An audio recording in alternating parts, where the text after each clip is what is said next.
Welcome to Level the Playing Field, where we explore topics related to economics, equity, women, work, and money.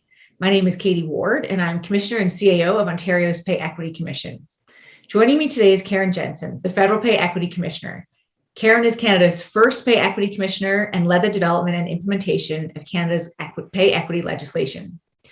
Commissioner, let's start by celebrating the coming into force of Canada's Pay Equity Act, which was August 31st, 2021. Congratulations on this vital piece of legislation. This piece of legislation had been in the works for a while, as you know. What was the imperative to bring it into force, in this moment? This legislation is long-awaited legislation. We know that Ontario and Quebec were the forerunners in bringing in proactive pay equity legislation that applies to both the private and the public sectors, and other provinces in Canada have proactive pay equity legislation as well. And in 2004, a federal task force recognized that the existing system at the federal level, which was a complaint-based pay equity system, was failing quite miserably. It engendered an enormous amount of litigation. It was only certain sectors, primarily those unionized employees, who could actually fight for pay equity, and it was woefully inadequate. I was appointed in the fall of 2019 and began standing up the office and developing tools and educational materials so that we would be ready at the coming into force and able to assist employers to implement this important piece of legislation. You've encountered this for sure. Many businesses see pay equity as a cost to their bottom line, and so they resist it. What do you say to that objection to pay equity, that it's just a cost to the bottom line? Yeah, first of all, I really get where businesses are coming from. I myself was involved in the management of a large international law firm, and I know about those pressures that are related to the bottom line and operational costs and the regulatory burden. I really get that. I also know from my experience in the private sector as well as in government that there is really a strong business case for pay equity. The research, fortunately, is now well developed that shows that when businesses work hard and demonstrate to their employees not just their commitment to the values of pay equity, gender equity, racial equity in the workplace, but actually do take concrete steps, that they see a return in terms of the revenue, the productivity, and the attraction and retention of talent. You sort of alluded to this. You and your team work diligently to build a tool that supports employers actually implement pay equity. Can you tell us about those tools? Yeah, well, we've done everything from, developing the traditional learning materials like a legislative guide and interpretation policy guidelines, short explainers, favorable practices, that kind of thing, those traditional tools. But we've also branched into the more technologically based tools. So we developed a pay equity compass, which employees can use, that's online on our website. Employees or employers or unions can go in there, and it's an interactive tool that allows people to determine whether the Federal Pay Equity Act or another act in Canada applies to them to deal with issues around gender wage discrimination. Then we've developed something called the Pay Equity Toolkit, which is, right now it's an Excel-based tool, but we're going to migrate it to the cloud. And it's a tool that is actually fashioned or uses as an inspiration the Quebec model. They call it the provinciale, which is a tool that allows employers to input data and develop their own pay equity plan in a step-by-step fashion. So those employers, small, medium-sized employers who are a bit overwhelmed by the seeming complexity of the task of doing a pay equity plan, will get help on a step-by-step basis. And they just simply have to amass the data and put it into the tool, and the calculations will be done for them, and a pay equity plan will be produced in the end for them using this tool that, as I say, does all the calculations in the background. So that's a really useful thing. And then finally, we have learned from the experience of many Canadian administrative agencies that, and also learned, frankly, from the experience of being in the pandemic, that use of an online dispute resolution platform may help to accelerate the time that it takes to resolve disputes and to process things like applications for a modified application of the Act. So we're doing that in consultation and in collaboration with the University of Montreal Cyber Justice Laboratory. We're developing our online dispute resolution platform that will allow for, among other things, the asynchronous resolution of disputes that pay equity committees might find themselves in. So we're hoping that will help employers and unions to build their pay equity plan within the 3-year time period that's allotted to them in the legislation. What's been so interesting is the way technology has evolved since Ontario passed its Pay Equity Act, and now where you're at, where you're able to leverage technology and online platforms to support this process.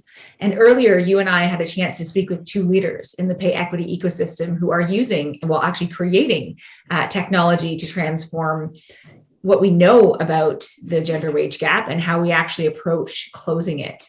Both Katika Roy, CEO and founder of Pipeline Equity, and Dr. Margaret Vilborg Bjarnadottir, founder and chairman of the board of Pay Analytics, have led firsts that we would say are leveling the paying field and actually making pay equity achievable for employers. Let's share part of that conversation with our audience now. Margaret, you've been known to say that good intentions alone are not enough to close the gender wage gap. And Katika and Margaret, both of you have developed approaches that are rooted in science, not just intentions, but in data analytics that provide irrefutable evidence of the gender wage gap and a way forward to close it. Katika, we'll start with you, but can each of you give an overview of your respective platforms? You bet. So Pipeline is a software platform that increases the financial performance of companies through closing the intersectional gender equity gap, gender plus race, ethnicity, and age. We actually started with research. We did a research study across 4,000 companies in 29 countries. And what we found was that for every 10% increase in intersectional gender equity, there's a 1% to 2% increase in revenue. So that's the model that we implemented in our platform. What Pipeline is actually augmented decision-making. So much like you would use Google Maps or Waze to get from point A to point B, we do the very same thing, but for companies' people decisions. There's 5 of those: internal hiring, pay, performance, potential, and promotion. We actually intercept those decisions, run them through our algorithms, and make recommendations to ensure that every people decision is equitable. I love the way you put that, augmented decision-making. Margaret? Yeah, sure. Thank you for inviting me to the conversation. So we at Pay Analytics, we developed a platform. Our focus is perhaps more on pay equity, but we wanted to make it easy for companies not only to measure the pay gaps, but to close them and keeping them closed. And the way we achieved that is that we spent a lot of our R&D researching each employee's impact on the pay gap, and then the best ways to close the gap with a focus on fairness and improving the overall pay structure. Because after we invest in closing those pay gaps, we really want to make sure that the pay structure is in a better place. And then kind of thinking about it broader, we also include decision support for hiring and promotions, suggesting equitable compensations to ensure that these pay gaps don't come creeping back. Excellent. Katika, your platform helps companies understand that the wage gap is really a result of complex, interconnected, and even, as you said, intersectional issues. One remarkable aspect of your platform is how it uses artificial intelligence to uncover bias in performance evaluation. Can you tell us what your AI has learned and why this matters? Yeah, so what we actually use is natural language processing to read through performance reviews, call out bias phrases, and then calibrate the ratings, so to ensure that ratings are applied equitably. And what we have found is about 1/3 of all performance reviews contain bias, and 4% of the time that actually leads to women receiving lower performance ratings. And that matters not only for their rating, but also for their pay, for their development, and for their promotion in a company. Performance reviews really serve as an anchor and input to other decisions. So we've talked a lot about unpaid labor at home over the last year during the pandemic. What we've actually found also through our implementations is that women are rewarded for unpaid work at work. So wow. They're rewarded for planning parties or celebrations, things that don't show up in men's paid reviews or in performance reviews. We've also found that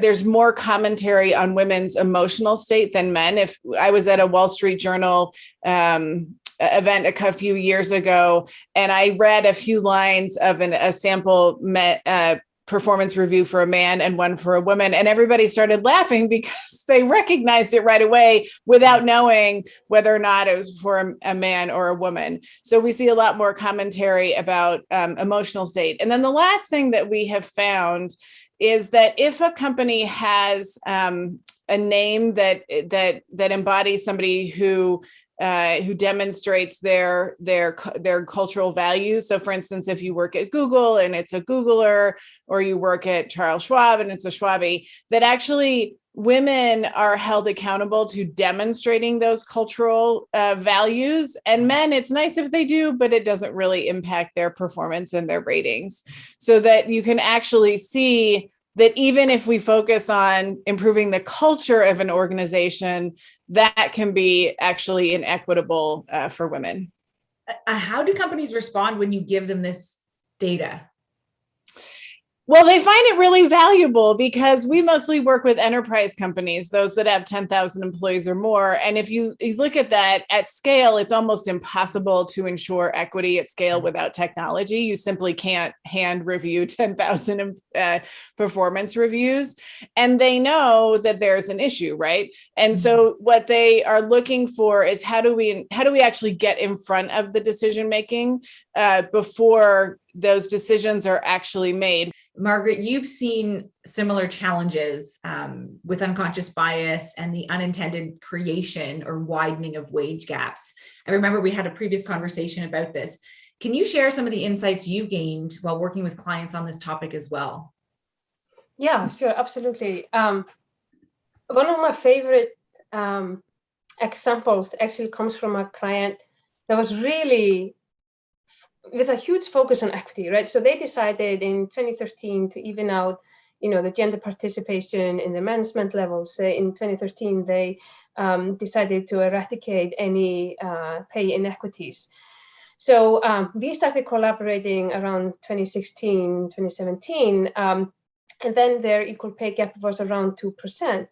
And what we found when we, analyzed their data was that the bias was actually in that high-performing females, assuming the performance valuations were good, which I have no doubt that they were, given their focus. But what they found was that the high-performing females, yes, they were being paid above average, but not to the top like the high-performing men.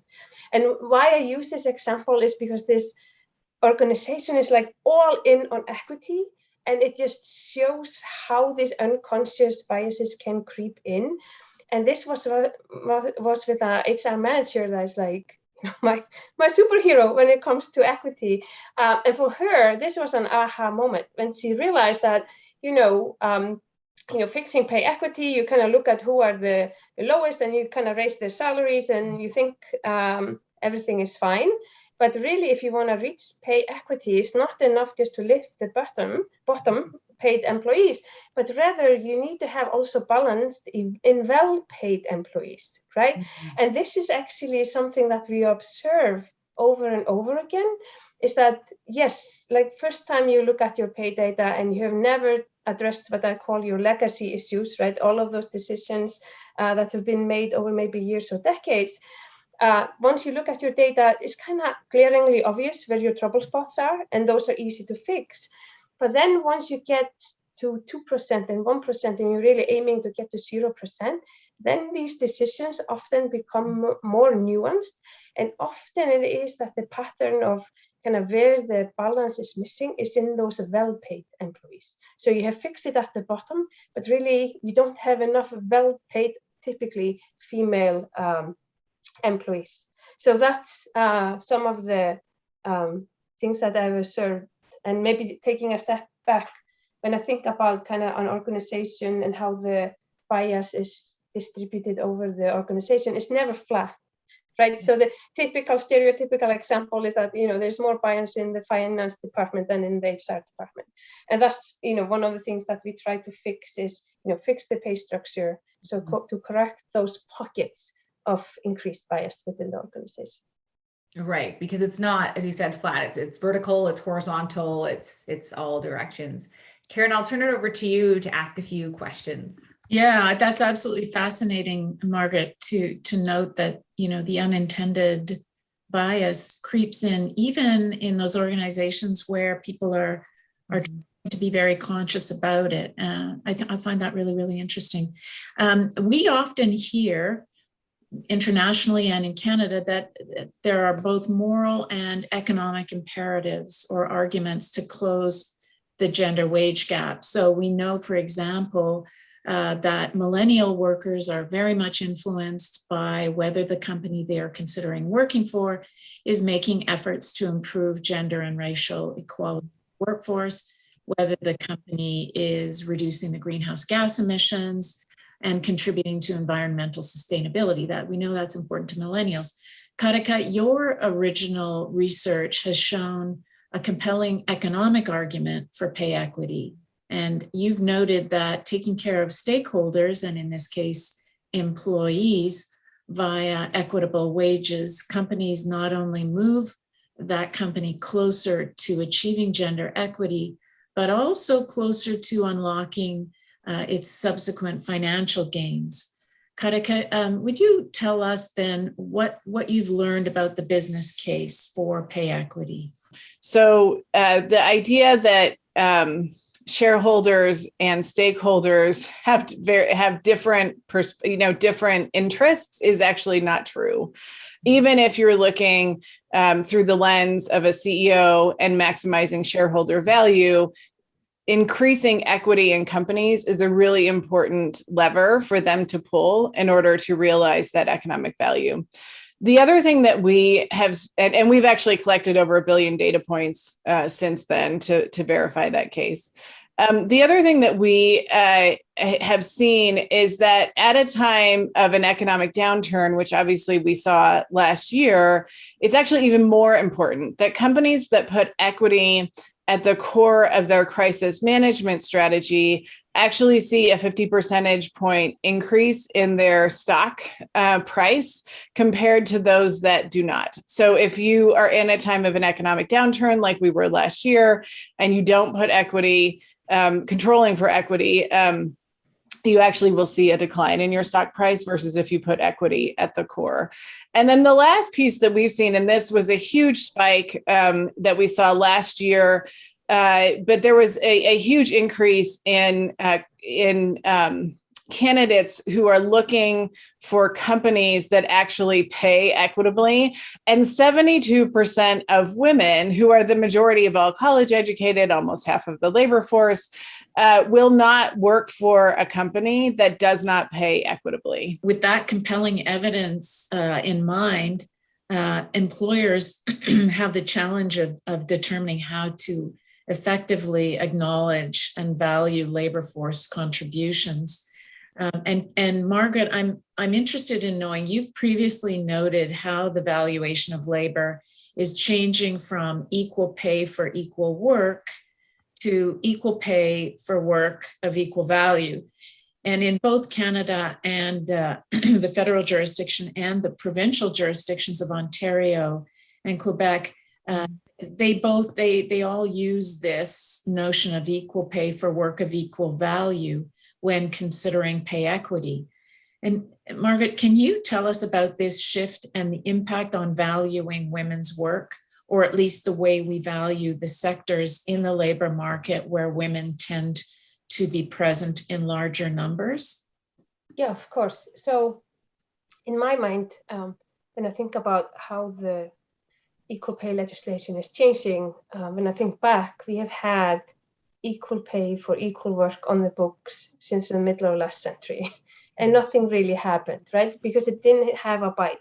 So I would say across, the world, we're seeing developments that are really, both focused on kind of putting in place, actions that we know have impact. So whether that's transparency or reporting, but we are also seeing a huge shift from equal pay for equal work, then either to equal pay for substantially similar work, which is a smaller step, right? But at least we are broadening out kind of this notion that we literally need to have two workers sitting next to each other doing the same work. And we see that happening, for example, in Colorado. And then in Colorado, they actually define in the legislation the factors that you're allowed to use to define substantially similar. So they're progressing in that direction. And then we see like Canada, like Sweden, like New Zealand, that they have taken a step all the way to thinking about, let's forget about the equal work part and let's do work of equal value. And there the focus is really on thinking about, okay, what is the value that you bring to the organization? And then if the value is similar, then those jobs should be compensated in a similar manner, right? And I think the potential of this approach is huge, right? Because when we think about, what the pandemic has, spotlighted for us, is the critical importance of often women-dominated sectors. Like, so we think about our nurses, we think about our frontline employees, and with this methodological approach, where we take each job role or job title and we evaluate its contribution, then we are able to measure the value of and compare the value of, let's say, a nurse versus a computer scientist. That's it. Accelerated change comes through concerted action, I think is what they're saying. Yeah. Interesting. Over to you, Katie, for the last few questions. Sure. Thank you. This is really a thought about the way forward as we think about the future. As you know, countries like Canada, France, and Iceland have federal pay equity legislation, and the province of Ontario being the first government globally to adopt and put into force a Pay Equity Act in 1987. That said, is policy and government regulation the way forward, or can private sector, like the great work you are both leading, level the paying field? Katika, I'll throw to you first. It's a both and, it's not an either or. I think the point about and the importance of the Canadian pay equity law, which I actually wrote about for Fortune, is really important because it shifts it to work of equal value. It also, and Iceland has something similar, but shifts the responsibility from the individual to speak up. I talked a little bit about what women's experience has been, since like 1963, which is when the equal pay law was signed into law here in the United States, to companies being responsible for proving that they're actually paying equitably. That is an important shift. I think the other piece that is important is, and we've seen some of this movement in the United States, is companies actually reporting on human capital data. So right now we make investments in companies based on their financial data. We know from research that their human capital data impacts, it's a good leading indicator of financial metrics, which are a lagging indicator. And so we really should begin to include human capital data, that is intersectional gender equity data, as part of those financial statements that companies report on.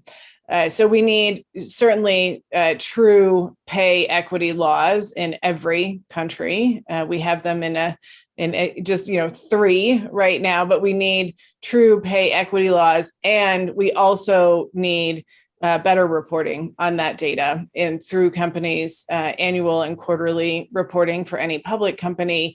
That's very important. And it's not only an issue of fairness. In the United States, we know that if we close the gender pay gap, this was actually pre-pandemic, we would add $512 billion to the US economy. And what we also know is that the pay gap was actually set back 22 years in a single year in last year. So now we have even more that we can gain through paying folks equitably.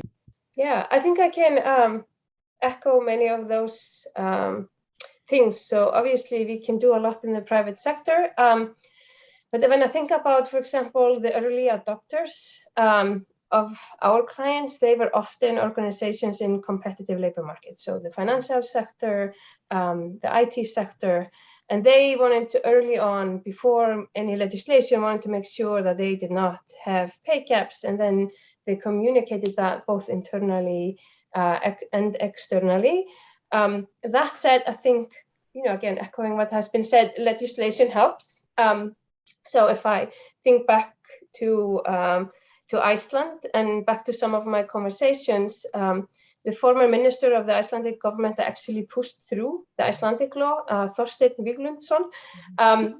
He was a former head of the Employers Association, and there what he observed was that many of the leaders of these organizations just took the easy way out of saying, oh, everything is fine, right?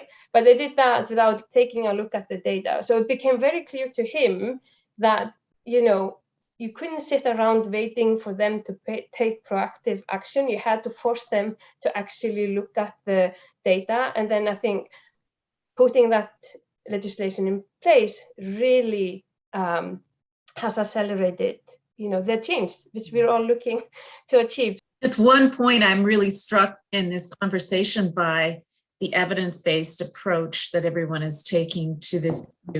So it's not so much about feelings and sort of policy-based thinking. It's about an evidence-based approach, whether that is providing tools and platforms for the employer to make decisions, or for policymakers to make decisions about the best regulatory model to develop. And I think that's the way of the future, is counting things, measuring things, looking at the evidence, and then making a strategic choice about how to address the problem. Yes, so thank you both Margaret and Katika for creating these tools that allow for evidence-based decision-making. What I found so impressive about our conversation with Katika and Margaret is this very strong economic case, the business case, the economic case that exists on so many levels for pay equity. Yeah, I think that's exactly what hit me, Katie, as well, in listening to those two very impressive women talking. Katika was making the point that there are many women in the US, and I think the same can be said of Canada, that are the sole breadwinners in their families.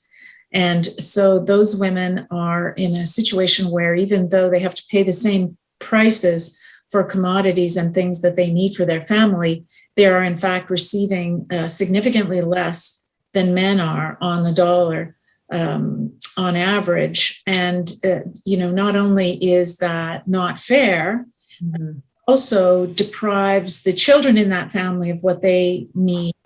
It deprives women of the ability to save for retirement, and it ultimately costs the economy a great deal in the kinds of supports that will ultimately have to be provided, to the women and possibly to the children as well. And we know in Canada, surveys that have been done of Canadian businesses indicate that employers are worried about the same thing. Mm-hmm. They they are worried about the impact that the wages they are providing is having on the Canadian economy, and they're worried about the strength of the Canadian economy. And RBC Economics, for example, has said that if women participated in the labor force at equal rates to men, we could add another $100 billion to our economy. And that's not even taking into account the impact of achieving pay equity.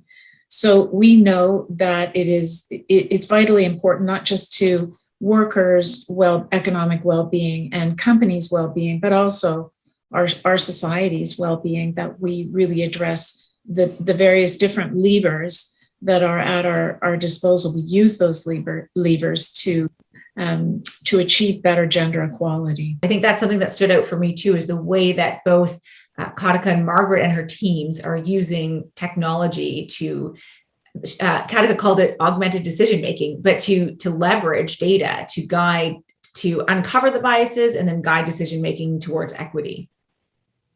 Exactly. That's really important. And of course, we know the old adage that you can't fix what you don't measure. So, hence the absolute importance of data analytics and using tools to measure the extent to which there is a problem in the workplace, and then using those tools to augment the decision-making around solving those problems. Exactly. Finally, what really struck me was the conversation about what's the future hold. Can private sector lead this, or can the government with legislation lead this? And both of our guests said it's both and. We need the public sector, sort of private sector and government to work together in partnership. I know we certainly try to take that approach. What are your thoughts on that approach to closing the gender wage gap? Yeah, I think that's what I've been most excited about, really, in looking at the international scene, is that there are a number of different countries that have really, Iceland, for example, have taken very much that kind of view, where someone like Margaret Bjarnesdottir is developing a private company, has developed a private company, Pay Analytics, that's able to provide data to companies, while the Icelandic government is enforcing legislation requiring certification around pay equity issues. That's a powerful combination. Mm-hmm. I'm not sure the extent to which we have that in Canada, except that I think that we do have, finally, the private sector that has a strong interest in getting on board with the pay equity initiative. And hopefully we can tap into some of those other tools that are being developed, like the tools that Katika and her company have developed, that will help companies to do more than just the minimum required by the legislation, but will help them also to look at the intersectional issues around race and gender identity and that kind of thing, and look at how people from different categories, different intersectional identities are represented in their labor force. Absolutely. Thank you so much for being with me today, for sharing this time and this conversation with our colleagues around the world, US, Iceland, Canada, at the table to help elevate the equity conversation. Thank you. It's been a pleasure. Thank you, Katie. This conversation is part of a series published by the Pay Equity Commission of Ontario to examine economics, equity, women, work, and money. You can learn more at leveltheplayingfield.ca, and please share this video on your social platforms like Twitter, Facebook, and LinkedIn so we can elevate the equity conversation.